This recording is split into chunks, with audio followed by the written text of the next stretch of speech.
dia a todos, é um prazer estar aqui, poder falar com vocês. Infiltração é um assunto que sempre interessa muito para a gente. E hoje nós vamos falar de uma coisa trivial, mas importante, que é o uso do corticoide na infiltração intraarticular.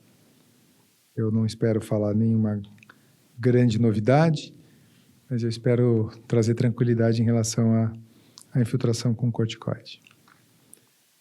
Bom, em relação ao corticoide, quando a gente fala de segurança, a gente pensa em duas coisas, em relação à sua ação sistêmica e à sua ação local. Com relação à ação sistêmica do corticoide, a gente sabe que o corticoide ele é um hormônio produzido normalmente pela adrenal, e esse corticoide produzido pela adrenal ele está 5% livre, 95% ligado à albumina ou à globulina ligadora do cortisol. A dose que a gente produz de corticoide por dia corresponde a 10 a 20 miligramas, e o pico do nosso cortisol fisiológico é às 8 horas da manhã. A meia-vida do cortisol é curta, 90 minutos, e o efeito do corticoide depende da afinidade pelos receptores e do tempo de depuração desse cortisol. O corticoide ele atua, né, no receptor, ele tem receptores que atuam no DNA e também na transcrição de proteínas. E isso faz com que esta produção de proteínas possa levar à indução de alguma atividade ou inibição de alguma atividade, dependendo da proteína que foi produzida e dependendo da célula em que o corticoide atua. Ele aumenta a gliconeogênese hepática, e ele diminui a captação de glicose pelo músculo, isso é um fator importante para o paciente que usa corticoide prolongadamente, mas o corticoide fisiológico também faz isso, e também ele diminui a captação de glicose pelo tecido adiposo. Essa ação pode fazer com que ocorra lipólise, hiperinsulinemia, e aí, no final disso tudo, pode acontecer uma deposição de gordura em locais que não são os locais habituais de depósito de gordura no organismo. Então, essas ações, elas estão o tempo todo presentes e dentro de um certo limite, isto é fisiológico, e fora desses limites, a gente tem problemas. E uma coisa importante em relação ao uso intraarticular de corticoide é que o uso intraarticular de corticoide permite que a gente reduza sobremaneira o uso sistêmico da droga. Então, eu costumo dizer que a infiltração de corticoide é um grande jeito de nós economizarmos o corticoide sistêmico. E isso é uma coisa importante e fundamental para certos grupos de pacientes. Então, o corticoide ele pode sistemicamente aumentar o nível de colesterol e triglicéride, e isso é uma coisa importante. Ele pode reduzir a síntese proteica por ação, então, como eu falei, no DNA e no RNA. Ele afeta o metabolismo do cálcio, então isso é uma coisa importante. A gente sabe que os pacientes que usam cronicamente o corticoide podem ter osteoporose por causa disso. Ele tem uma ação mineralocorticoide, né? Então isso é uma coisa muito importante.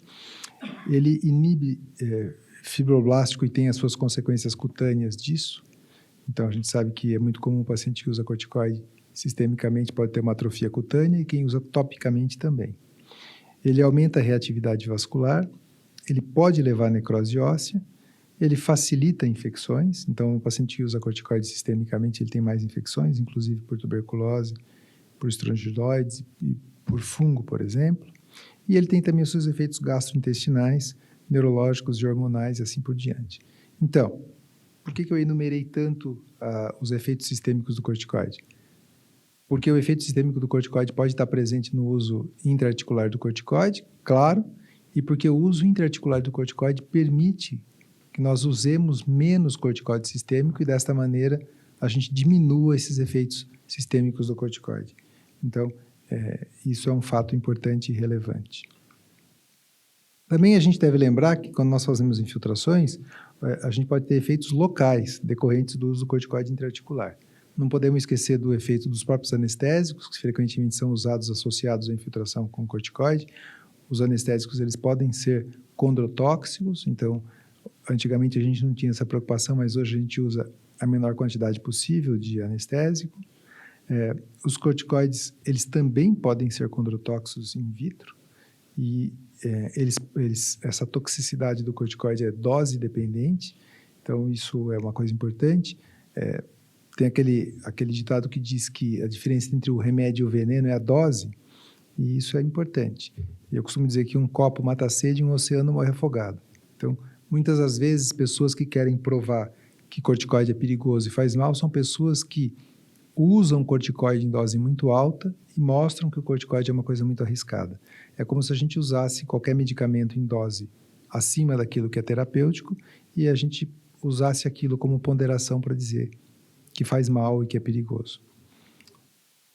Isso é uma coisa importante.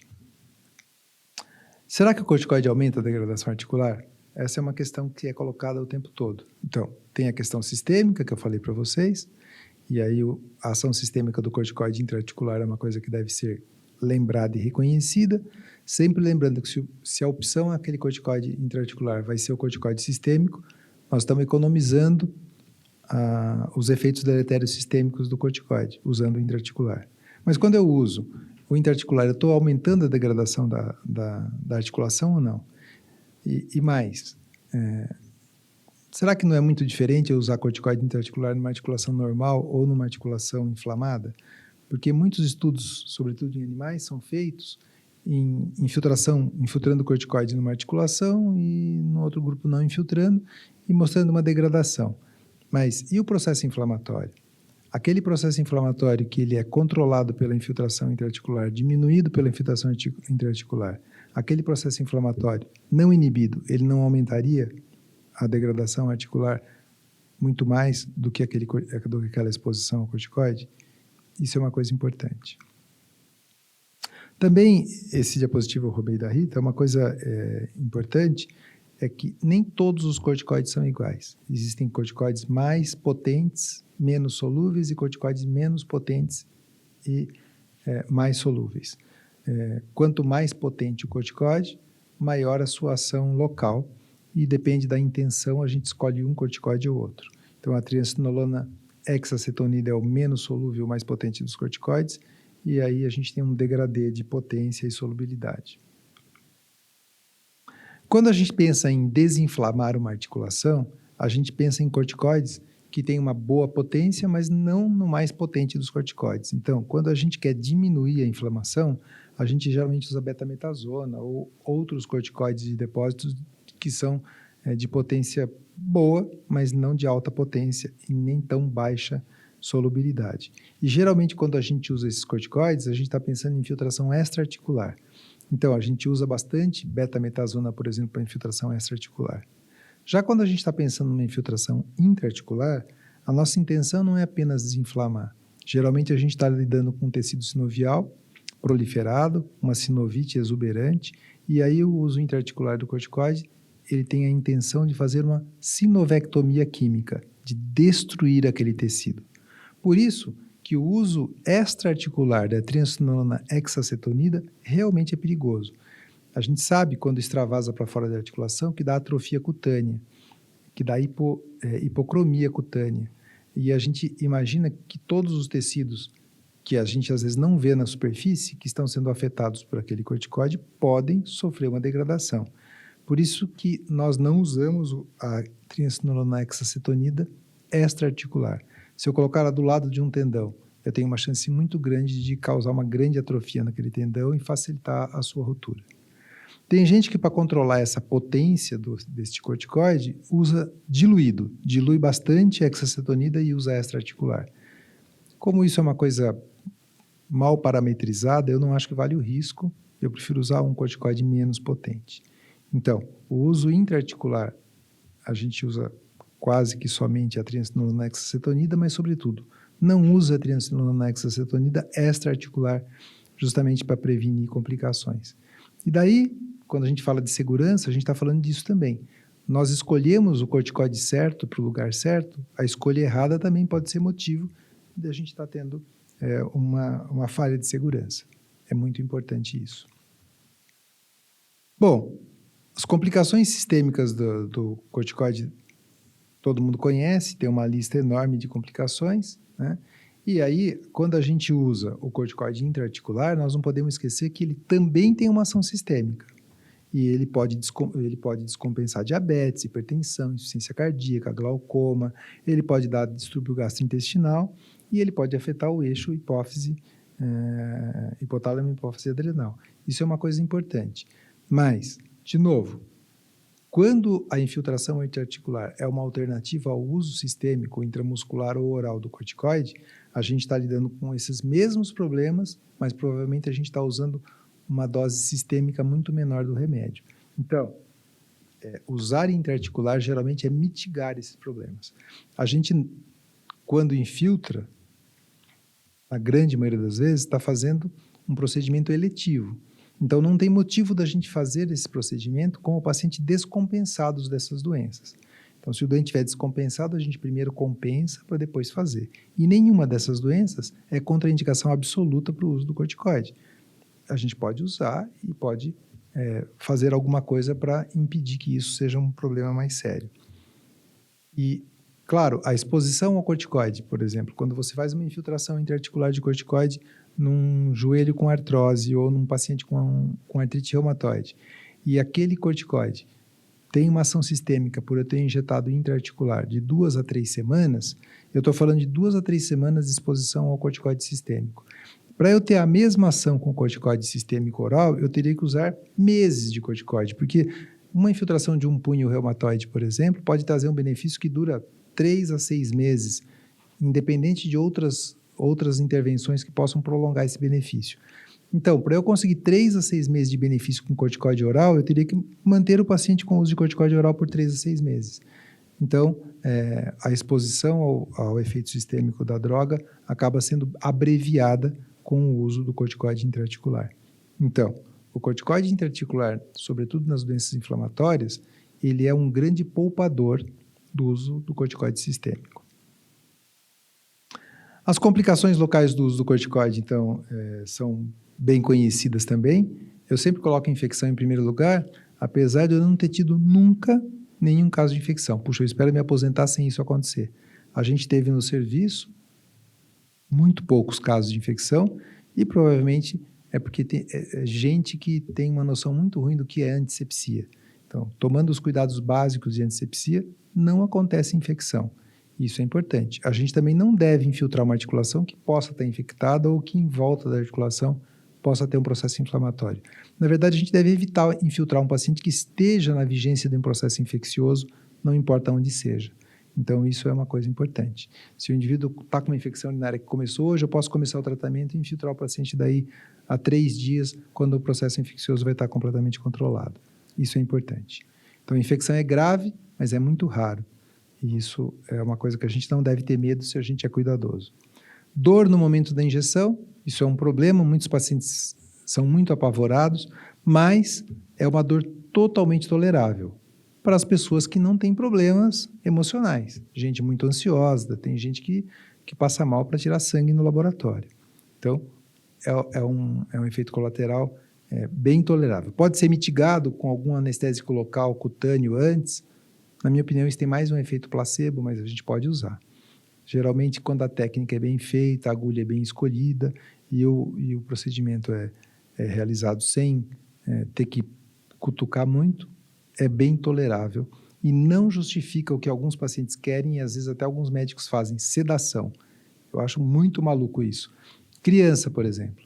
A criança vai no laboratório para tirar sangue, a mãe segura e tira sangue. A criança vai lá fazer uma infiltração, o pediatra fala, não, anestesia, chama o anestesista. Então, aí pega um procedimento com quase zero risco e introduz um risco, que é anestesiar uma criança. A mãe segura igual, a gente vai fazer para tirar sangue no laboratório e a gente faz a infiltração. E aí a destreza é muito importante, quer dizer, saber fazer bem feito e rápido, quando a gente infiltra a criança, é muito mais importante do que adulto. Mas as pessoas lidam mal com isso. Eu acho que não justifica. E crianças um pouco maiores, a minha experiência é que elas deixam infiltrar. Crianças de 3 anos a gente precisa segurar, crianças de 10 anos a gente conversa, elas ficam quietinhas, elas choram quietinhas e não se mexem. E essa é o que acontece com a maior parte dos pacientes. A crise de artrite reacional, isso é uma complicação relativamente frequente. Eu diria que cerca de 10% dos pacientes em que a gente faz infiltração intra-articular de corticoide, eles têm uma crise inflamatória nas primeiras 24 horas, em que tudo se assemelha a uma crise por cristal. Parece uma crise de gota. E realmente é uma crise por cristal. Provavelmente, aquela crise inflamatória tem a ver com a deposição dos cristais, que o corticoide é grudado em cristal para que sua absorção seja retardada. Isso não interfere no resultado da infiltração, mas pode causar uma grande crise dolorosa, que se resolve com um anti-inflamatório. O que pode ser um problema numa pessoa idosa que tem contraindicação de uso de anti-inflamatório, e aí ela vai ter dor um pouco mais intensa por aquelas 24 horas usando apenas analgésico. Mas quando pode usar anti-inflamatório, basta um comprimido de anti-inflamatório que isso resolve. É importante avisar o paciente, por quê? Porque ele acorda às 3 horas da manhã desesperado com aquela dor enorme, vai no pronto-socorro, encontra um médico que não entende nada de infiltração e ele amanhece assintomático com ultrassom, raio-x, ressonância feita e uma suspeita de artrite infecciosa. Como se a infecção pudesse entrar lá na articulação, em 4 horas está com uma artrite enorme. Né? Então, o mais importante é saber que existe para acalmar todo mundo. A atrofia cutânea é uma complicação relativamente comum, infelizmente. Existem alguns cuidados técnicos na hora da gente fazer a infiltração para evitar isso. A Rita vai falar disso, porque isso acontece mais com triacinolona. Mas isso tem a ver com o corticoide ser colocado fora da articulação. Então, a atrofia cutânea é mais comum nesse caso. Infelizmente, tem gente que injeta na pele o corticoide errado também. Tem cirurgião plástico e dermatologista que, na falta de triacinolona acetonida, infiltra triacinolona hexacetonida na pele e aí tem grandes atrofias e hipocromias, porque, na verdade, o corticoide que eles usavam antes, que está em falta no nosso mercado, é a triacinolona acetonida. Lesão tendinose ligamentar. Ela acontece por 2 motivos, na minha opinião. Primeiro, porque o indivíduo injetou dentro do tendão. Isso é um erro técnico. A gente não deve injetar dentro do tendão. Uma infiltração de tendão é uma infiltração do lado do tendão, de preferência dentro da bainha e fora do tendão. Isso é um motivo. O outro motivo, com frequência, é o indivíduo melhora muito, mas o tendão ainda está frágil, ele já está com uma ruptura parcial, e como o indivíduo não tem dor, ele passa a fazer movimentos e atividades que ele não fazia antes, que na verdade estava protegendo ele de uma ruptura, e ele acaba rompendo por isso. Então, às vezes, o indivíduo melhora depois de uma semana e vai correr e rompe o tendão, fala, foi a infiltração que rompeu. Eu não acho que em uma semana deu tempo de eu atrofiar tudo, estragar tudo e romper o tendão. Provavelmente o tendão fragilizado que estava, submetido àquela carga mecânica, rompeu. Então, tem que avisar o indivíduo. Você vai melhorar, mas você não pode aumentar a carga nesse tendão para valer no prazo de 1 a 2 meses. Isso é muito importante. E a lesão da cartilagem, que é uma coisa muito nebulosa e que é totalmente dependente da dosagem, quer dizer, sobretudo da frequência das infiltrações. Quem tenta provar que a infiltração corticoide é ruim é aquele indivíduo que faz um estudo que fala assim, eu infiltrei esse joelho 1 vez por mês durante 2 anos e fui ver se foi pior ou melhor do que não infiltrar.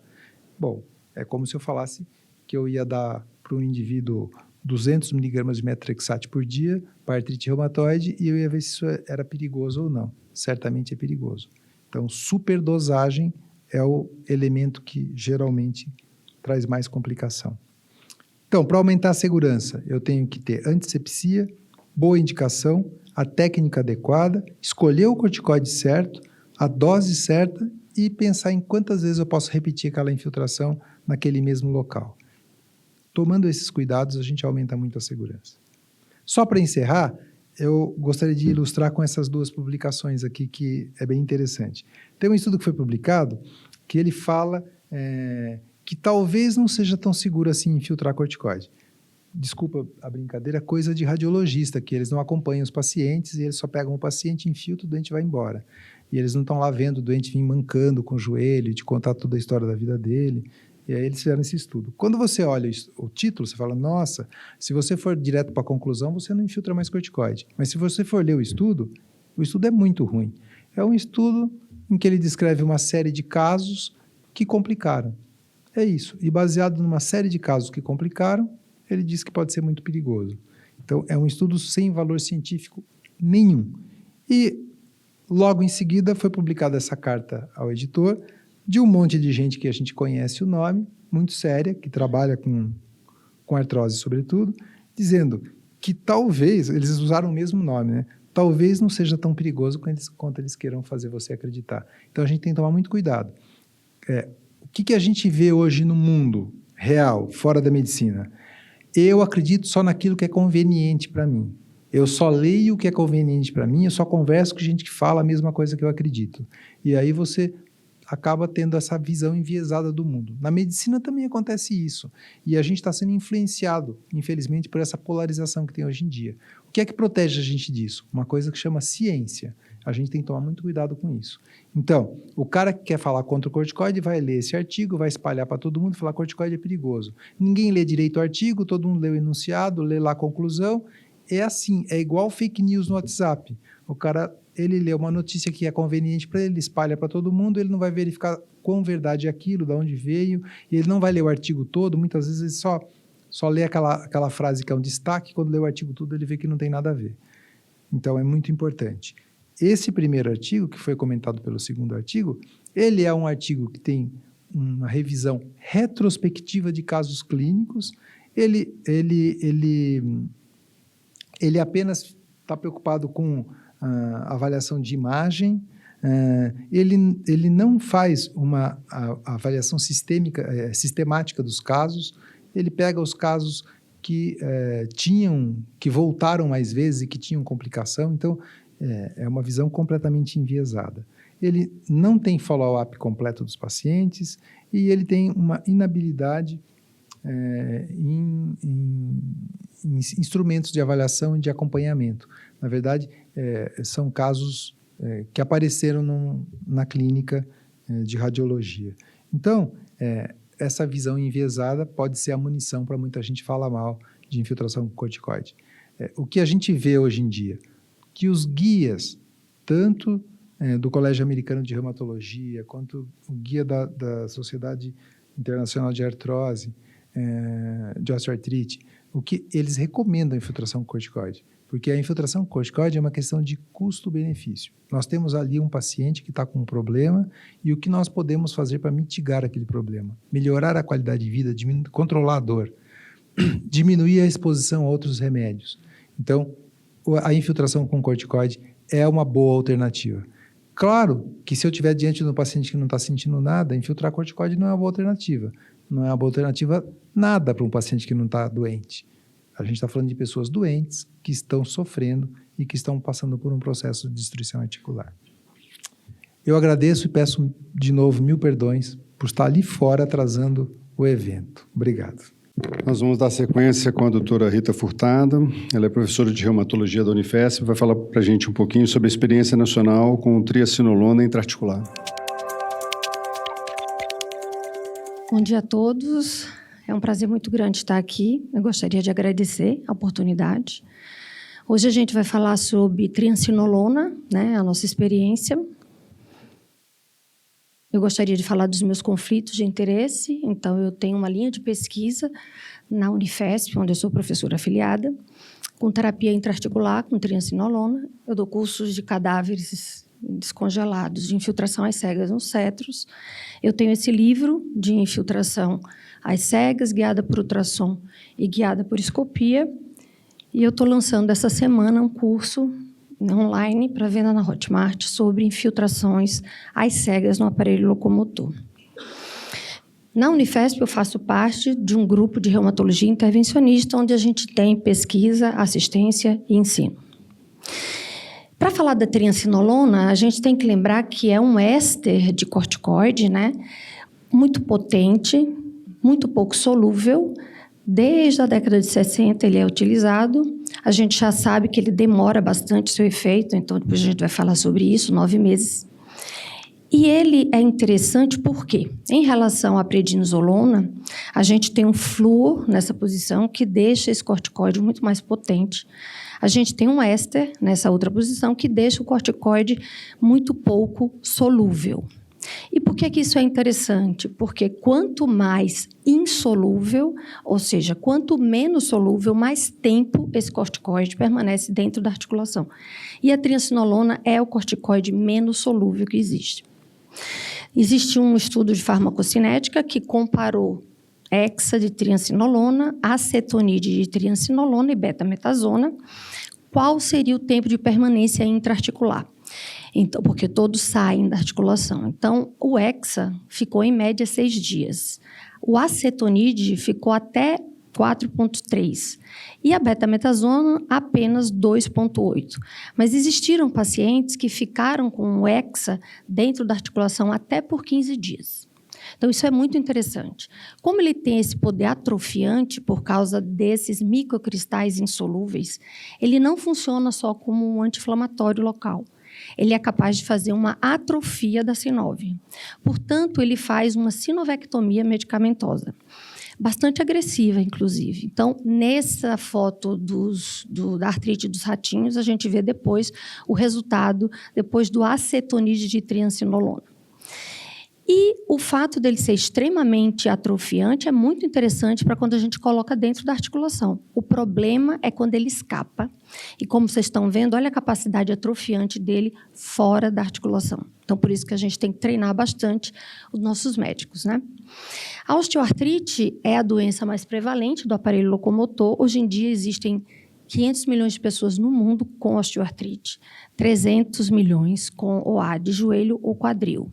Então, esse paciente que chega com OA de joelho, por exemplo, esse é um paciente de consultório, olhem só a quantidade de sinóvia, que é esse branco ou cinza, que ele tem dentro da articulação. Aqui o derrame articular, mas olhem só essa proliferação sinovial.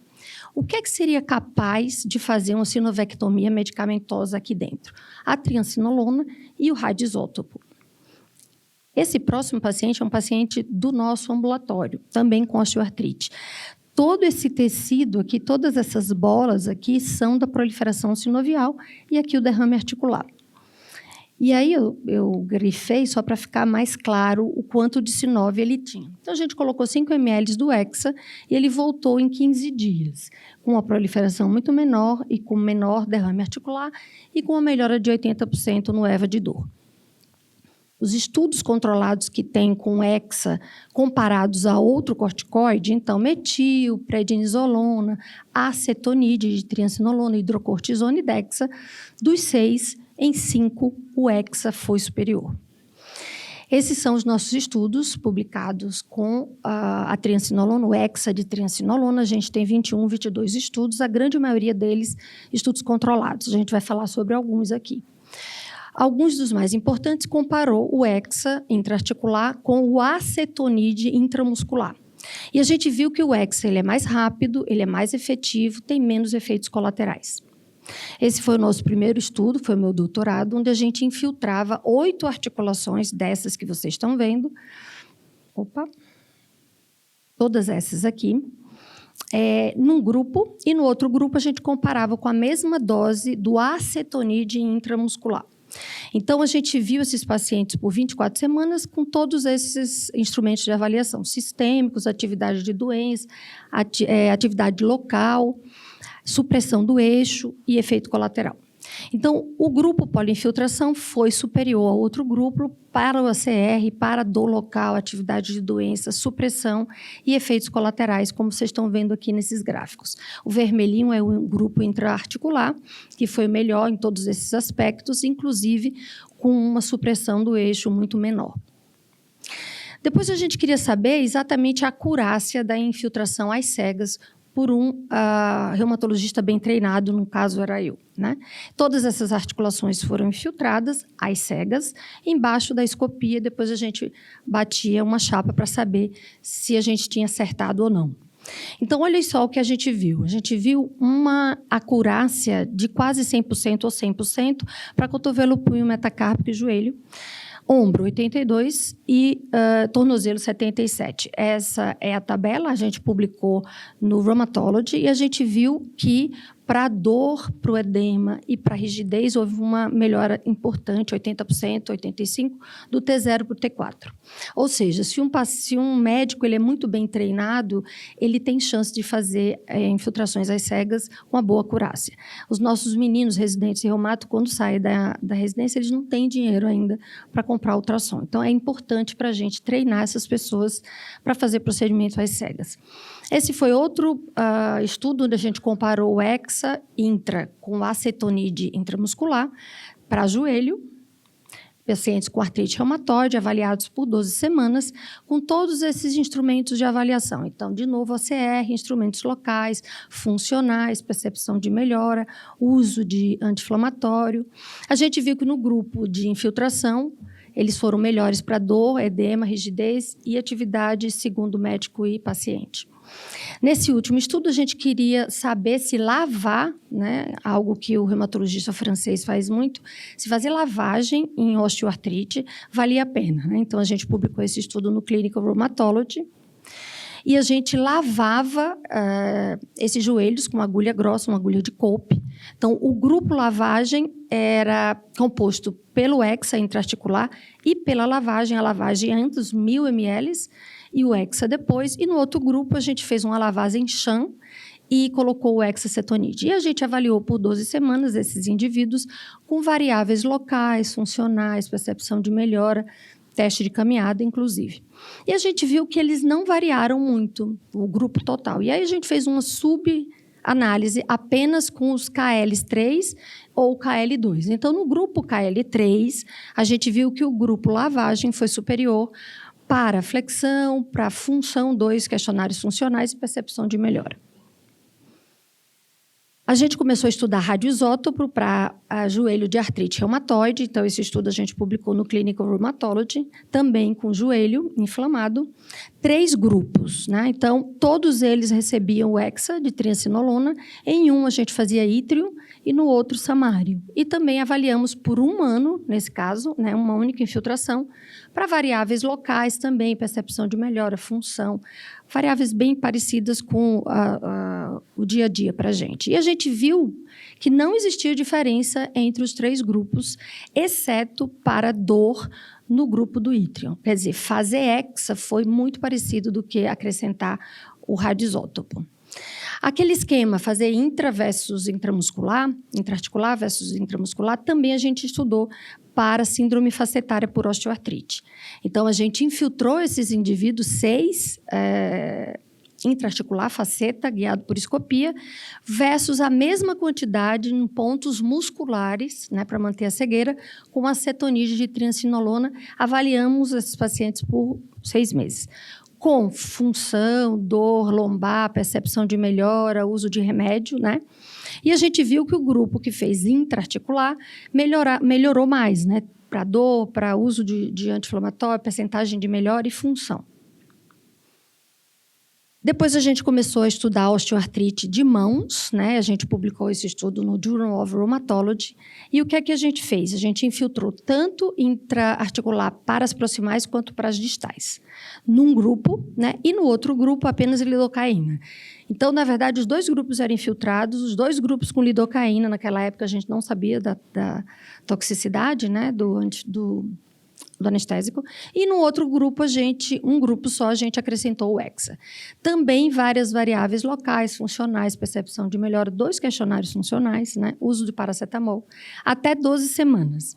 E a gente viu uma pequena diferença entre os grupos, acho que eu vou atrasar, uma pequena diferença entre os grupos para dor e para edema. Esse estudo foi prolongado para 1 ano, continuou tendo a superioridade do grupo intraarticular, para dor e para uso de paracetamol.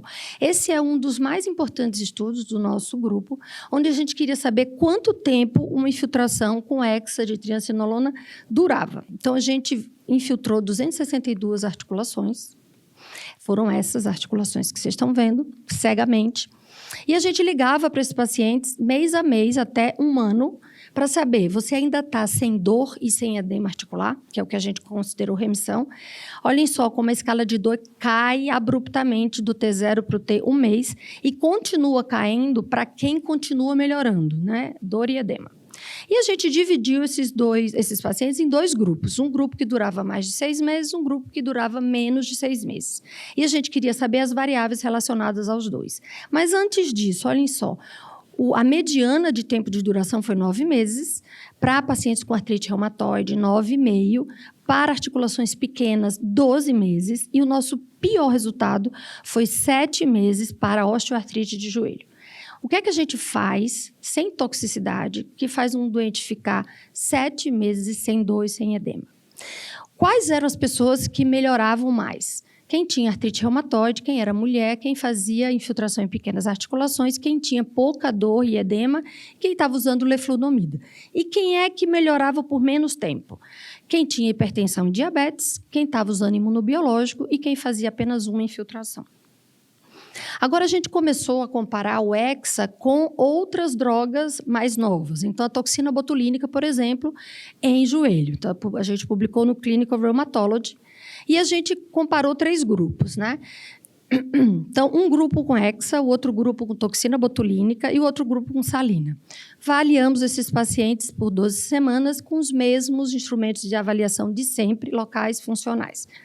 E a gente viu que os 3 grupos não diferiram em 12 semanas. Mas a gente fez uma subanálise de 4 semanas e viu que o grupo do hexa, né, não da toxina, foi melhor para a dor, para a função e para a medida ultrassonográfica da sinovite. Ou seja, colocar a toxina botulínica não ajudou, né? Eu gosto de falar desse estudo e fazer uma homenagem a esse aluno que morreu no COVID, né, logo depois de defender o doutorado, esse foi o doutorado dele, onde a gente usou PRP intraarticular. Também joelho, também osteoartrite. A gente fez um tipo de produção de PRP apenas com uma centrifugação e com ativação endógena e comparou 3 grupos. Triacinolona, PRP e solução salina. De novo, com os mesmos instrumentos de avaliação local, função, testes funcionais, né? E avaliação radiológica, porque a gente avaliou esses pacientes por 1 ano, né? E o que é que a gente viu? Como sempre, a triancinolona ganha de todo mundo, né? Principalmente a curto prazo. Ela ganhou dos outros grupos, né? Ela foi igual ao PRP e os 2 foram melhores do que a salina para o OMAC função, mas o nosso melhor resultado foi em relação ao raio-x. Então, com uma única infiltração, né? Para os 3 grupos. Olha que interessante. Os pacientes passaram de KL2 para KL3, né? Qual foi a porcentagem no grupo salina? 76%. No grupo triancinolona, 41%. E no grupo PRP, apenas um paciente passou. Então, foi 5% de evolução radiográfica. É um resultado muito interessante para a gente pensar no PRP. A novidade da triancinolona, que não chegou ainda aqui, vão ser os hidrogéis, né, no sentido de serem veículos de liberação sustentada. O hidrogel, ele tem uma estrutura tridimensional, ele tem boa compatibilidade, ele pode ser ativado por várias variáveis, principalmente a temperatura, fazendo com que ele permaneça mais tempo dentro da articulação. Isso é muito mais interessante em relação à efetividade e efeitos colaterais. Então, nesse estudo aqui com ratinho, triancinolona junto do hidrogel, ativados, né, pela temperatura intraarticular. Então, o frio faz repulsão e a temperatura, estou acabando já, a temperatura faz com que ele vire um hidrogel, como vocês estão vendo aqui, ó. Isso faz com que essa medicação fique muito mais tempo dentro da articulação.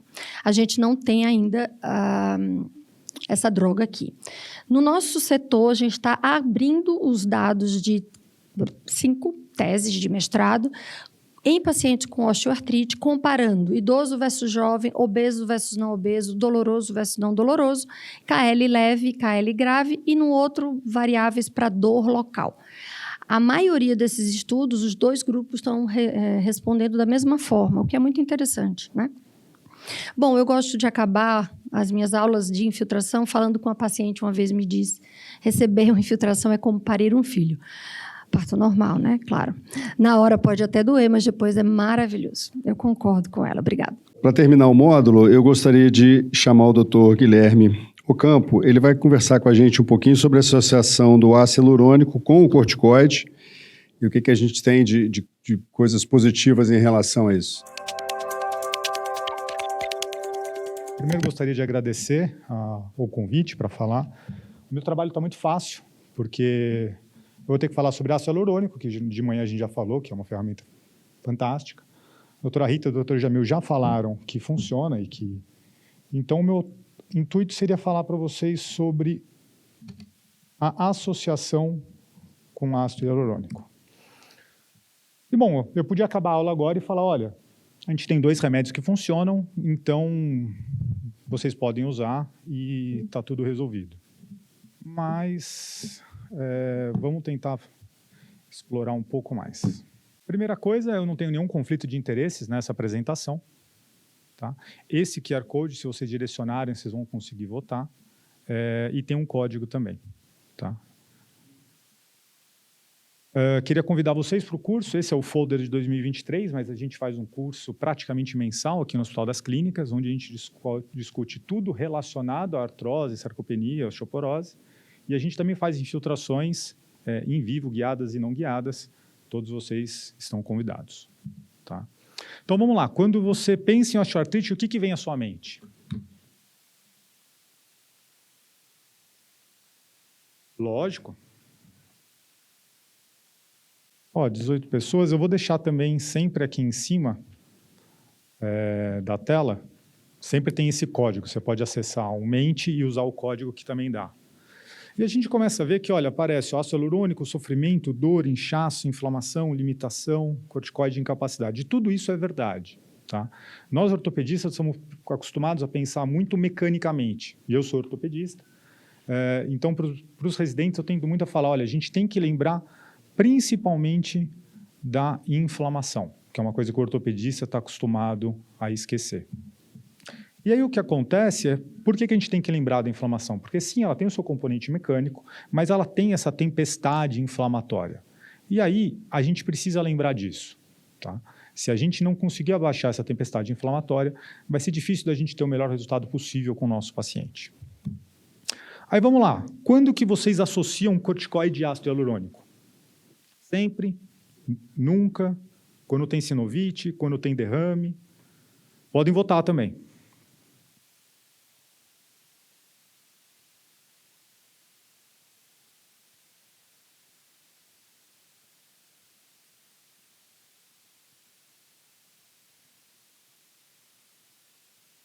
Você vê que não tem muitas pessoas que usam sempre.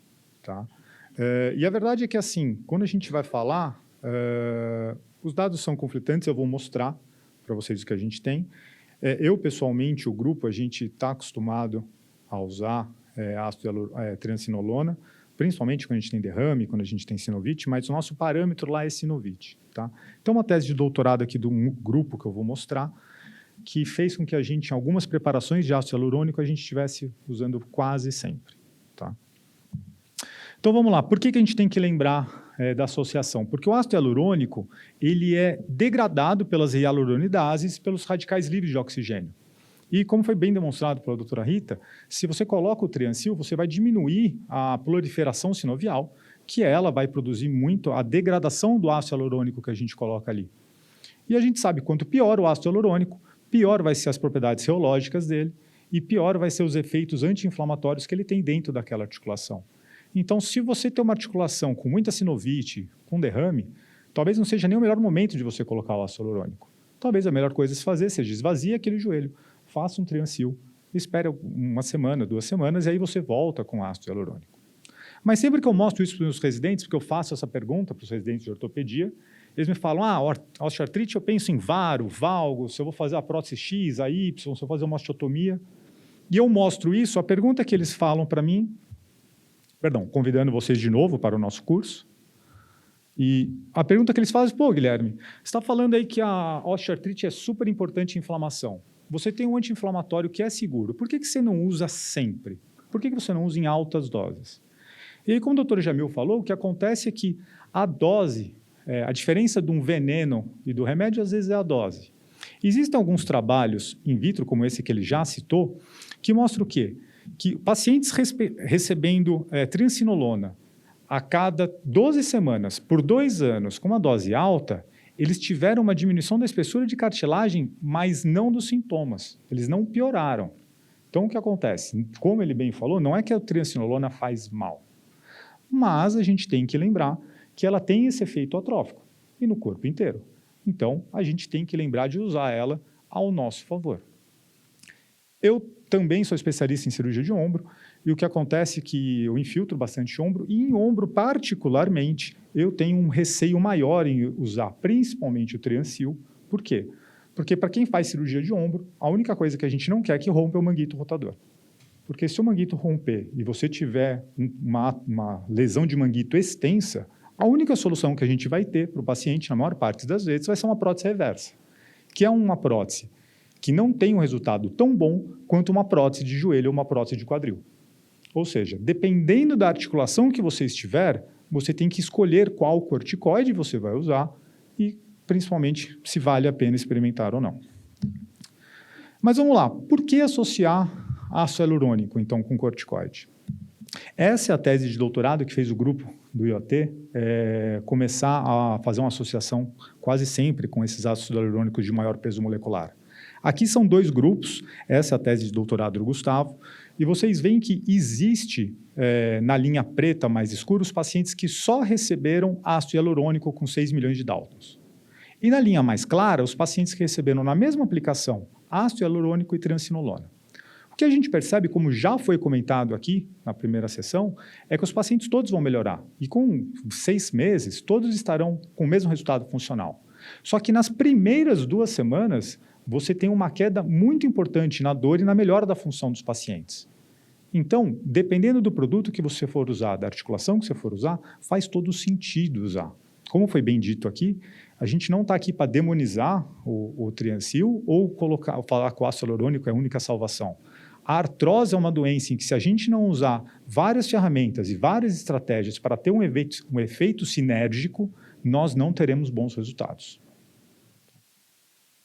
Então, eu fico aqui novamente convidando vocês para o curso, todos são muito bem-vindos. A gente fica toda manhã discutindo as partes teóricas e essas pequenas implicações da osteoartrite. E aí, à tarde, para quem esteve aqui ontem, foi um curso mais light até, porque a gente fez só algumas articulações, a gente começou tarde, às 2, e acabamos relativamente cedo, às 6. Mas é um curso que a gente quer que vocês saiam daqui completamente proficientes e confiantes para fazerem as infiltrações, sejam as cegas ou guiadas. Então, eu agradeço muito e estou à disposição. Bom dia a todos. Estamos agora abertos às perguntas. Alguém tem alguma pergunta? Eu tenho. Pode falar. Ei. Bom, eu tenho algumas perguntas. Primeiro para o professor Jamil, é o seguinte, você me falou ali sobre a infiltração de partes moles no tendão. A minha grande preocupação como ortopedista, médico do esporte, que lido com atletas de alto rendimento, sempre é com os tendões de tração, tipo o tendão calcâneo, que é um que muito me assusta nas infiltrações. Mesmo tendo, a minha pergunta, estou querendo ter mais segurança nessas infiltrações com corticoide. Faço guiado por ultrassom, domino a técnica, consigo fazer peritendíneo, fazer intratendíneo, a escolha correta, não vou usar uma triancinolona. Tá. Existe o risco aumentado, respeitando o tempo de cicatrização. Existe risco aumentado ao fazer infiltração com corticoide em tendão de tração ou fazendo no ponto correto, usando a dose correta e respeitando o tempo de cicatrização, esse risco é igual a eu não ter feito a infiltração. Então, na verdade, se eu tentar te responder isso baseado em evidência, eu vou dizer que não existe evidência científica a respeito disso. Ninguém fez um estudo comparando infiltrar peritendão calcâneo ou não infiltrar e acompanhar durante longo período. Então, em termos científicos, eu não posso te responder. O que eu vejo na prática? Você tem razão, esse é o tendão que eu mais vejo romper depois de infiltração, é o que eu mais vejo. E o que eu mais vejo romper justamente em atleta. Se eu infiltrar a vovozinha que está com uma entesite de calcânio, ela não rompe, mas o atleta rompe. Por quê? Porque atleta não é gente normal. Atleta é aquele cara que não tem vida se não estiver fazendo esporte. Então o cara corre, ele não está conseguindo correr porque dói. Aí você infiltra e você fala para ele não correr, ele vai correr. E ele é o cara que vai romper. Então, aquele tendão que está lesado pelo processo inflamatório, Se a gente der tempo dele ficar desinflamado o suficiente e formar a fibrose suficiente, não vai romper. O que acontece quando um cirurgião opera um tendão calcâneo e tem um bom resultado? Na verdade, ele faz uma meleca lá que faz uma fibrose enorme, aquilo é mais forte do que o tendão original e não rompe. Só que o fulaninho fica com uma bota durante 3 meses, mancando, e ele dá o tempo de formar a fibrose. Enquanto quando eu infiltro, isso não acontece. Então, eu tenho muito mais medo de infiltrar o tendão de calcânio de um atleta do que da vovozinha. Da vovozinha eu infiltro e falo, não anda muito, ela já não anda muito. Não anda muito essa semana e não vai correr nos próximos 2 meses. Ela nunca correu na vida dela. Agora, vai falar para um corredor não correr durante 2 meses. Então, acho que se você... o que eu faço com os atletas? Eu falo assim, eu nem vou te infiltrar se você dizer para mim que você não vai ficar sem correr 2 meses. E se você mentir para mim, você pode ter problemas e a culpa é sua. Tem que jogar limpo com ele. Obrigada pelas palestras. Meu nome é Vanessa Tarazzoni, eu sou médica fisiatra e neurofísio. E eu queria perguntar para a doutora Rita,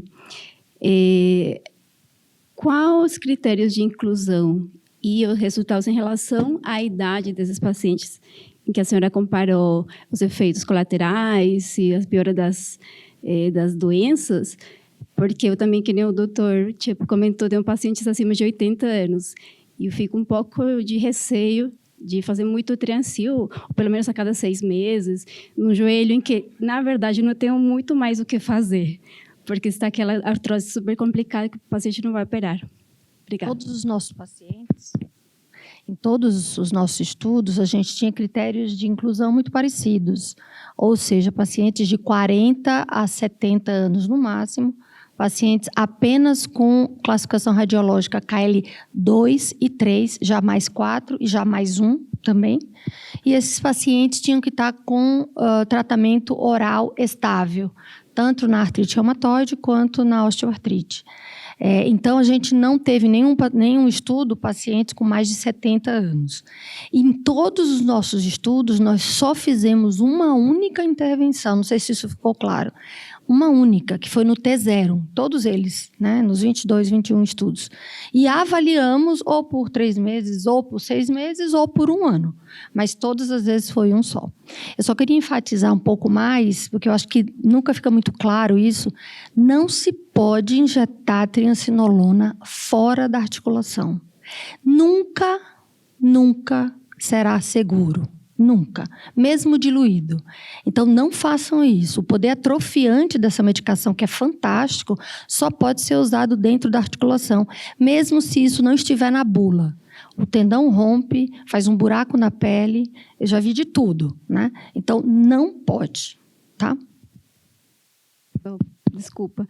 Tem algum estudo que mostra essa segurança nesses pacientes acima de 80 anos, mesmo fazendo com uma técnica bonitinha, guiada por ultrassom, sabe? Para segurança, o que é que você está chamando de segurança? A gente sabe que tem, tudo bem, o efeito principalmente local, mas tem alguns efeitos sistêmicos, mesmo com uma técnica certa. Nesses pacientes acima de 80 anos, que são mais fragilizados, que têm mais doenças concomitantes. Tem alguma... A gente não encontra na literatura a comparação, ou seja, estudos controlados que avaliem os efeitos sistêmicos. Na minha tese de doutorado, que foi aquele 8 infiltrações versus a mesma quantidade intramuscular, foi exatamente o contrário, né? O grupo intramuscular, ou seja, sistêmico, foi muito pior para hipertensão, foi muito pior para ida no hospital, chamadas a médico. Ou seja, o uso intraarticular ele foi muito mais seguro. A gente está abrindo os dados de obesos versus não obesos, mas também idosos versus não idosos. Paciente com osteoartrite de joelho, um grupo é bem jovem, o outro grupo é bem idoso. E a gente está avaliando a efetividade desse procedimento, que está sendo exatamente o mesmo, tá? Eu acho que eu queria te responder, eu acho que talvez a sua pergunta exata não tenha sido bem compreendida. Se eu estiver diante de uma senhora de 80 anos que está com uma síndrome do impacto ou que está com uma artrose de joelhos, o que eu posso fazer para ela? Eu poderia dar anti-inflamatório? Não, eu não dou anti-inflamatório para quem tem mais de 70 anos, nunca. Eu posso dar corticoide sistêmico? Posso, e depende, e corro um risco calculado. ou eu posso fazer uma injeção intraarticular ou extraarticular, se for a síndrome do impacto. Qual dessas 3 coisas é menos arriscada? A infiltração. Eu posso também não fazer nada, mas aí a pessoa está lá sofrendo com dor. Então, a injeção de corticoide é um procedimento eletivo. Se ela for diabética, vai estar controlado. Se ela for hipertensa, vai estar controlado. Eu não tenho que ter medo de fazer uma injeção intraarticular de corticoide num hipertenso controlado, num diabético controlado. E você vai monitorizar, ele é diabético, ele vai fazer uma ponta de dedo, ou vai fazer a leitura da glicemia nos dias, a gente alerta que talvez ele tenha que mexer na medicação. É seguro, é mais seguro que as outras alternativas. Deixa eu dar a minha opinião. Se uma senhora de 80 anos está com dor, por comorbidades clínicas, você tem que fazer a dor dela. Então, filtração intraarticular é uma opção. Dependendo da polifarmácia que ela tem, ver se tem dor neuropática, alguma coisa que você pode fazer os bloqueios de radiofrequência. Assim, você tem que tentar juntar tudo, ver a parte mecânica, que aí você fisiatra sabe ver isso melhor do que eu, para ter bons resultados. Eu estou acostumado a ver muita paciente que não quer operar. Você não consegue prometer que ela vai voltar a ver o joelho, mas você precisa juntar tudo. Se você ficar só no bloqueio, se você ficar só na infiltração, só no manejo da dor, não vai dar certo. Tem que tentar ver tudo. Eu sei que não é o quadro mais fácil, mas não tem bala de prata. Um minutinho. Nossa última pergunta. Eu, na Argentina, infiltro tudo junto. O tendão do calcâneo, o tendão do maguito rotador, rupturas menos de 1 centímetro, tudo junto. Triamcinolona, PRP, o ácido hialurônico, tudo junto. Você tem experiência nisso? A mesma infiltração? Não tenho experiência em PRP no Brasil, porque aqui ela é proibida, a gente só pode fazer em tese. Tá? Então, não tenho experiência. Eu também não tenho... Não. Não, insisto, a triamcinolona é muito arriscada para se fazer fora da articulação. Então, a triamcinolona, só pelo fato de existir dentro dessa mistura, é arriscada, mesmo diluída. A gente, aqui no Brasil, só pode fazer estudo científico aprovado por Comitê de Ética no uso de PRP atualmente. Então, durante muito tempo se fez, as pessoas que fizeram na época têm experiência prática de fazer, e a maioria fazia só PRP e não misturava com mais nada. Alguns chegaram a misturar com corticoide, com ácido hialurônico, eu nunca... Acho que ninguém tem misturado. Bom, mas é uma experiência que está lá no passado. Mas eu acho que pode ser interessante essa sua proposta. Por exemplo, o uso intraarticular numa artrose, fazer tudo isso. Agora, extraarticular... eu volto a insistir com o que a Rita falou. Eu acho que a triamcinolona hexacetonida oferece um risco que não vale a pena correr. Melhor trocar o corticoide que você usa, eu faria isso. Bom dia. 2 perguntas rapidinhas. Primeiro para o doutor Jamil. Eu trato muitos pacientes com capsulite adesiva diabéticos e até para o convencimento deles para fazer o procedimento, se tem alguma quantificação de quanto que o corticoide intraarticular passa para o sangue, se tem alguma, se é alguma dosagem, 20% do medicamento, 30%, 50%, para passar essa segurança. A segunda pergunta seria para o doutor Campos.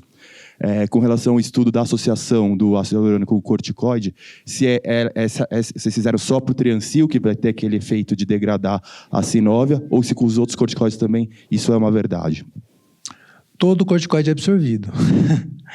Na verdade, a gente usa menos, porque a quantia de corticoide que eu vou injetar, se eu usar uma ampola de betametasona ou se eu usar 1 ml de triamcinolona hexacetonida, é uma quantia muito menor do que se eu for dar a droga sistemicamente. Mas, em tese, se eu fizer uma injeção intramuscular de betametasona ou fizer uma infiltração subaqueal de betametasona, eu estou fazendo o doente se expor à mesma quantia de corticoide sistêmico. Só que eu acho que a efetividade da infiltração subaqueal de betametasona vai me permitir que aquela seja talvez a única exposição ao corticoide, enquanto que se eu for usar intramuscular, talvez eu tenha que repetir aquela injeção mais vezes. Então, no final da conta é menos corticoide intraarticular, mas aquele corticoide que você injeta vai ser todo absorvido. Desculpa, eu queria só complementar, né? Aquele trabalho que eu mostrei, a triancinolona ela tem a vantagem de ser muito mais lentamente absorvida, né? Então, a betametasona já tem estudo mostrando que 1 hora depois ela já fez um pico hiperglicêmico, enquanto que a triancinolona ela é muito mais lentamente, então ela aumenta um pouquinho a glicemia, mas muito menos e muito mais lentamente. A parceria com o endocrinologista é muito interessante em relação a isso, porque ele pode ensinar o paciente a controlar aquele pico hiperglicêmico quando se usa a betametasona, por exemplo. Aquele estudo foi feito, na verdade, com Triancil, tá? Exatamente pelo tempo de residência nele na articulação. Mas se você for levantar os ensaios clínicos randomizados comparando Triancil com metilprednisolona, por exemplo, não tem diferença. Tem um que vai dar a favor do Triancil, outro que vai dar a favor do metilpred, apesar do tempo de residência dele na articulação ser o mesmo. Eu acho que é um jeito fácil da gente diminuir a sinovite. Não são todas as sinovites que respondem. Eu tenho experiência com o Yttrium, mas a verdade é que em São Paulo ele não é mais uma realidade, acho que só no Rio de Janeiro. O que eu tenho bons resultados para aquela sinovite que o Triancil não resolve é a embolização. Você manda fazer uma embolização e seca o joelho. Isso ajuda bastante. Desculpa só enfatizar, para artrite reumatoide, todos os estudos controlados, Triancil versus outro corticoide, o Triancil venceu -1. Então, ele é mais efetivo, sim, que os outros corticoides para a AR. Nos estudos onde ele mostrou equivalência com a metil, foi em osteoartrite de joelho. Mas em AR, ele é melhor sempre. Muito obrigado a todos. Nós encerramos a nossa sessão. Agora vamos ter um pequeno coffee break. Muito obrigado.